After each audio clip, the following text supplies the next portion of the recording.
hello everyone, how are you all today, and welcome back to one more lecture of banking. In the last class we have completed different types of banks where we were discussing related to public sector bank, private sector bank, scheduled commercial bank and non-scheduled bank. Today in this lecture we would be focusing on other types of banks which we haven't covered in the last lecture. So today we'll be starting with the commercial bank, industrial bank, savings bank, central bank and others. So let's start with the first bank today that we are going to understand, that is the Central Bank of India. Central Bank of India, as you may know, in India we have RBI as our Central Bank of India, that is the Reserve Bank of India.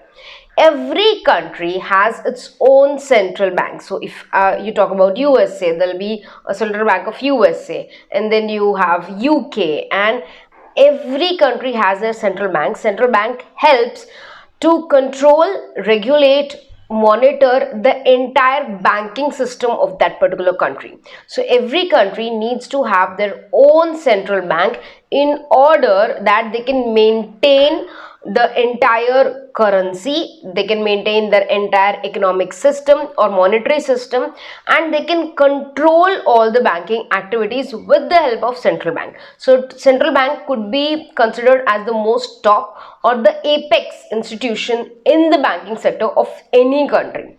So this is also known as the apex bank, that is also known as the topmost bank or the head of the all banks. In India, the central bank is also known as the RBI, that is the Reserve Bank of India. Reserve Bank of India has the authority to issue the currency notes. So all the notes which you see are printed and issued by RBI. It controls the credit of the country and it regulates the entire banking system. So in the past what happened was, the monetary policy was also controlled by RBI, but right now it is controlled by Monetary Policy Committee, which we are going to discuss in detail when we are going to talk about RBI.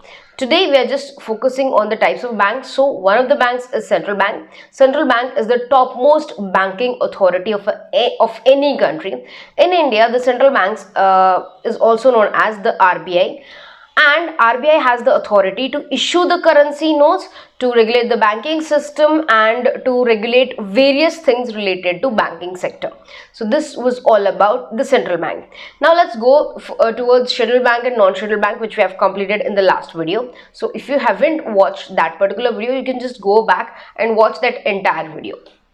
We have also cleared or covered public sector and private sector banks. Let us discuss now related to cooperative and commercial banks. As the name suggests, cooperative banks are banks made by group of people to cooperate or to help each other. So what exactly happens in cooperative banks is, there are few number of individuals who come together to form a bank.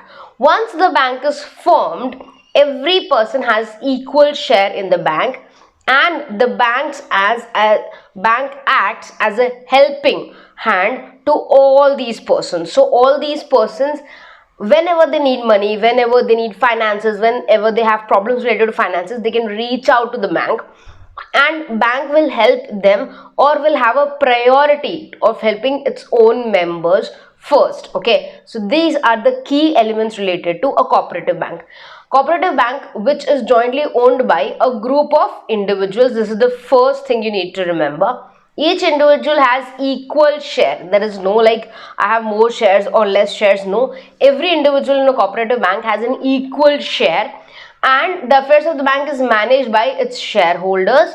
Mutual help and cooperation among the members, among the shareholders, is the main objective of these kind of banks. So this was related to the cooperative bank. Moving towards the commercial bank. Now what do we understand by commercial bank? Commercial bank means such bank which is made with an objective of providing services to commercial people, to business class people, and ultimately earning profit. So it refers to both scheduled bank and non-scheduled bank. Commercial bank could be scheduled bank and could be non-scheduled bank, depending upon they have fulfilled the conditions or not. So suppose if a commercial bank is mentioned in the second schedule of RBI, then it is a scheduled commercial bank. But if a commercial bank is not mentioned in the schedule 2 of RBI Act, then it is a non-scheduled commercial bank. These banks are regulated by Banking Regulation Act 1949, and earning profit is the main objective of these banks. So as opposite to cooperative bank, these banks are mainly focused on profit element. They do not focus on cooperation, mutual understanding, mutual help between each other. No, they basically deal with the what do we say, earning part. They want to earn more and more profit. That is the main aim of these kind of banks. So today we have covered three more further banks, that is the central bank, commercial bank and cooperative bank. In the next lecture, what we are going to do is we are going to understand foreign bank, industrial bank, agriculture bank, unit bank, branch bank, etc. So make sure you stay tuned, and if you have any doubts, you can of course ask me. Bye everyone, take care of yourselves.